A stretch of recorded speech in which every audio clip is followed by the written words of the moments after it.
All right, so where are you fighting coming up? St. Louis, Missouri. Right? Yeah. What's your name? Michael Murray.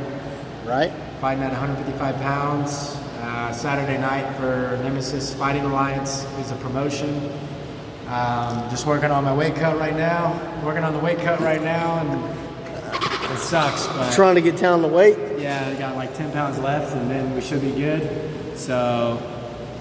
What are you doing trying to lose weight? Like just sweating the best you can? Yeah, easiest way the night before.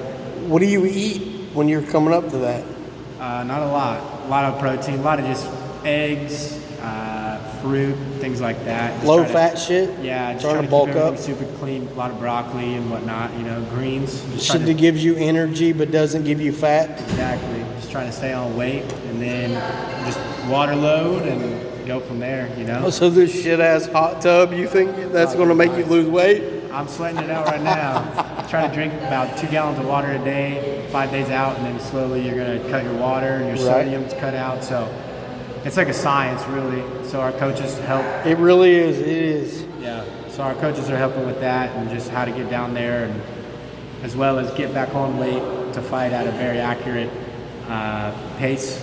You don't want to deplete yourself to where you're just... So you're from Missouri, right? Yeah, from Kansas City. So we drove like 4 hours. What is 4 hours? We drove like 4 hours today. Right. So picked him up and just been driving, checked in the hotel, and just decided to start cutting a little bit of weight. So you're a local boy getting ready to hit it big, fuck anybody you can up, right? Anyone that they're going to give me, yeah. I mean... Whoever they put in front of you, you're going to try to eat. That's Is that right? right? Yeah. I'm here to eat. I'm hungry. So. How long have you dealt with the MMA? I've done it only like 2 years or so. About 2 years. What brought you into the spectrum as far as martial arts or anything? Like, did you start early? I wrestled a little bit in high school and then got out of the military, and then me and my buddy were talking about doing something to keep us, keep us motivated and keep going, and I tried out jiu-jitsu. Right. And then that's where I met this guy, and since day one we've just been training together, so about 4 years now we've been training together, and it's been good. It's a good road. This is my 9th fight that I got on, so I mean it doesn't get any easier cutting weight, So early in high school, were you a jock? Did you play sports? I was a wannabe jock. I was like 100. I wrestled at 103 pounds. I was a baby. I'll be honest, man. I wrestled in middle school. Yeah. And the first time I went up, it was called the WSAZ tournament, which was a local newscaster. Okay. My weight class, the only other weight class person in my weight class was a female, and she fucked me up. Dude. I bounced, bro. There's I'm just saying, I'll never tall bounce, okay? No, there's some badass chicks out there that would beat my ass. She put me in the dirt, and if I would have gained or lost weight, she would have caught up with me, and she would have ate me alive. Yeah, there was nothing I could do. My girlfriend would probably beat my ass, and then, there's a couple other girls probably out there, but she's number one. But so you enjoyed the Missouri area? All right. Where do you vacation? Colorado. Weeds legal. Wow. Oh, okay. The mountains. I love to snowboard. Yes. It's a good escape from my mind, as well as I'm physically snowboarding. I'm active. You're moving doing stuff. But even in the summer, you can go hiking out there. But it's a 10-hour drive, so I mean, you get a couple buddies and you go drive out there. You're good. See, in this situation, I came from West Virginia, and I spent a lot of time. It's called Snowshoe Resort. Last year in the spring. Fucking beautiful. You couldn't ski and shit, but you could mountain bike. We had a blast, riding the fucking trams and shit. Damn. Enjoying that shit. But nothing's legal. You can't, it's all illegal. So when you were coming out of high school, did you think you'd be an MMA fighter? No, I thought this was stupid. I told him that. And then I tried it one time just to say I did it. Yeah. And then I got hooked. It was just like a crackhead trying crack for the first time. Yeah, first time you punched somebody in the face, he went down, you were like, that tastes good. I think the reward of all the hard work, because you're in the gym for probably 2.5 hours a day, 3 hours a day on top of dieting, right? So I mean, your entire day. Like as far as throwing down, it was like minimal in comparison. To like the working out in a part. Gym with people like him, and there's a lot of high-level athletes and a lot of high-level. This guy, he's been real quiet. He's super humble. You find that Right. in the sport, the most humble are usually the most badass. Right. There's a select few that aren't, but that's just my opinion. Right. I do the podcast I watch, like Joe Rogan. Yeah. Them fellas, and those guys are like 3 degrees above normal as far as their black belts and whatever. They're not human. They're robots, man. Yeah, they got are. a different gear in them. That And you deal with people like all them boys that run up like 50 miles a day for breakfast. That's a little much. Yeah, I hate that shit. So do you exercise daily to get your shit together? About 3 hours a day. What do? You usually go to like 2 practices, and then I'll go to like hot yoga, or go to like strength conditioning. Hot yoga's like good. that. Do you meditate? I do in there. Depends on what class I go to. How do you feel about meditation? Like, did you start that earlier, or has that been recent? Just recent. I just started actually. It's different. I'm not used to it yet, but it's cool. It makes you like, especially in hot yoga, you have to just think about you and what you're doing at that exact moment, and then put your thoughts in a different place, kind of, if that makes sense. So you're in a as far as you're not used to. My thought process on meditation is you are trying to think of nothing. I like to put my mind, like, for the fight, for example, like where I'm going to be, what I'm going to do, how I'm going to come out, what my first move is going to be. Right. If he does this, where I'm going to go, how I'm going to counter certain things. You're never just still in there, so I try to always create certain scenarios. So say if I was playing Mario Brothers 3, that would be my thought process, is I need to like go to a specific place and jump on this motherfucker. Yeah. So you're doing that in your head. Yeah. Right. Instead of meditating, where normal meditation is like supposed to clear your mind. You're supposed to clear your mind and not think of anything. That doesn't work. And let the world come to you. And you're supposed to block that too. You don't do that? No. So your yoga, it's the same? Yeah. You don't block shit out? No, I you think just about the fight the whole time. Shit. That's not how that's supposed to go at all. I mean, it's good for my muscles, stretching and whatnot, but for my mind, I only think about one thing. And that's Right. just going Because in you there. have a goal. You have an orientation that you're set towards. Yeah, you and have you're that. trying to fuck this guy up. Yeah, and more importantly, you're trying to give 110% for every single second of every round.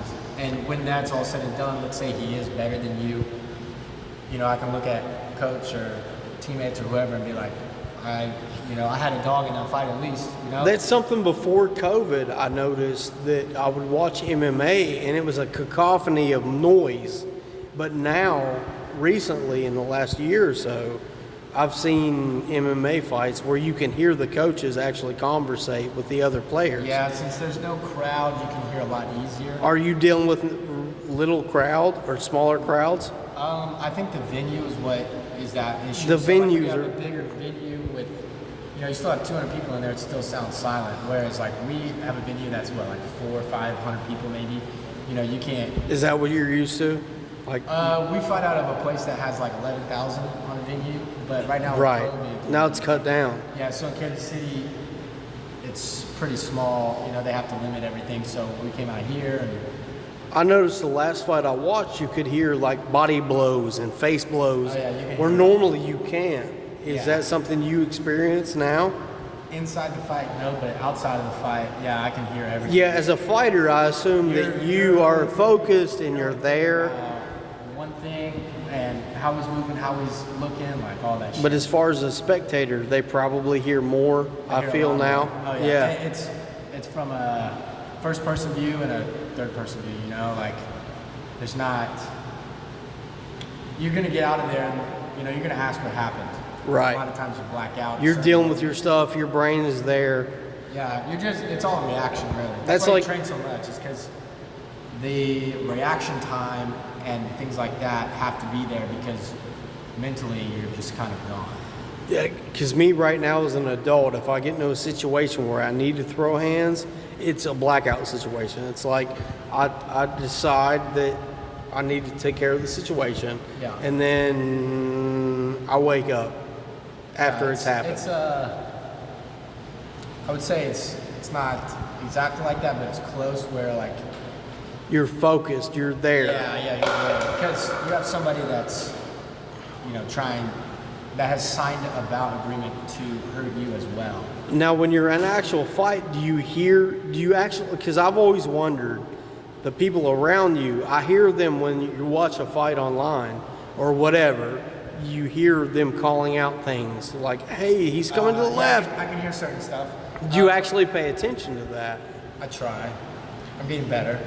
I used to not pay any attention at all. I used to just do whatever I You want. see it later and you're like, maybe I should probably listen to my trainers and my coaches. That would probably be in my best interest. Right. So, you're growing as a fighter. yeah, trying to. But it's just, there's like levels and there's steps and processes to everything. It can get rough. Oh, you can get humbled real quick in this game. Real humbled. You think you're so good, and then the next echelon up, and you're just knocked back down, Yeah, I'm a grown man who has dealt with bullshit, and then sometimes some guy comes in and is like, puts me down. Yeah, it's a different situation, So where do you see yourself in 5 years? Shit. Hopefully, like, where do you feel you need to be? Hopefully at a higher echelon of fighting, organization-wise. Do you have a family at home? No kids. Are you're single? Yeah, I'm gonna have a So you're just fucking people up until you find that one. Yeah, I feel like, when you have kids, I would like to be 110% committed to Exactly. that. So I don't want to be like, because right now I literally wake up, eat, go to work, and then after work I go train until 9 o'clock, and then I come home, I make dinner, and then it's 10 o'clock, then I get my shit ready. By that time it's 11 o'clock, just showered, get my stuff ready, and then I go to bed, really. And So I it's wake like- back up. So it's like that every day for 6 days out of the week, Monday through Saturday, and then Sunday's a rest day, but you can't really just tell your kid, hey, take a rest day on Sunday, That Yeah, so dealing with fighting is like your life. That's what you It's do. a lifestyle, yeah. It's not something I'm here to like just say I did. I'm here to give 110% until I'm not allowed to give 110% anymore, and that's when I'll be done. Does it pay your bills? At the moment, no, but I would like for it to in the future. That's Right. the goal. That's a goal. But right now, it's all about experience. I mean, it's priceless to have the experience right now. I mean, you're getting experience. We're traveling right now. We're cutting weight. We're doing a lot of that stuff. So Right. That's experience that if you do make it to that certain level, you've already traveled on a plane to get to certain places and fight, or you've already been in enemy territory. Like we've already gone to Iowa and all over Missouri just to From my point of view, it seems like a lot of people who do like Olympic fighting, they don't have a career to deal with afterwards. A lot of those people will like caveat. Do you have a backup plan? I mean, I have a pretty good job right now, but that allows me to fight. But my backup plan, I mean, I don't really have like a 5-year backup plan. I feel like I'm okay right now. Manifest destiny. You're trying to put it in front of you and make sure it works. I mean, it'd be a pretty cool thing to wake up and train with this dude and do a podcast and make some money off that shit. That's what you should do. that I would don't be awesome. understand why you aren't. Call him and be like, hey man, can we do like a 2-hour podcast today, and then we'll go to the gym for a couple hours and go eat? And he'll be like, okay, sounds good. That would be my dream. I can't understand how nevertall is the first guy to talk to you. Like, I mean, for real. Nevertall is just the first one that believed, I guess. Man, I believe in everybody's destiny. If you want to fucking wake up tomorrow and beat people's brains out for a living, you can do that.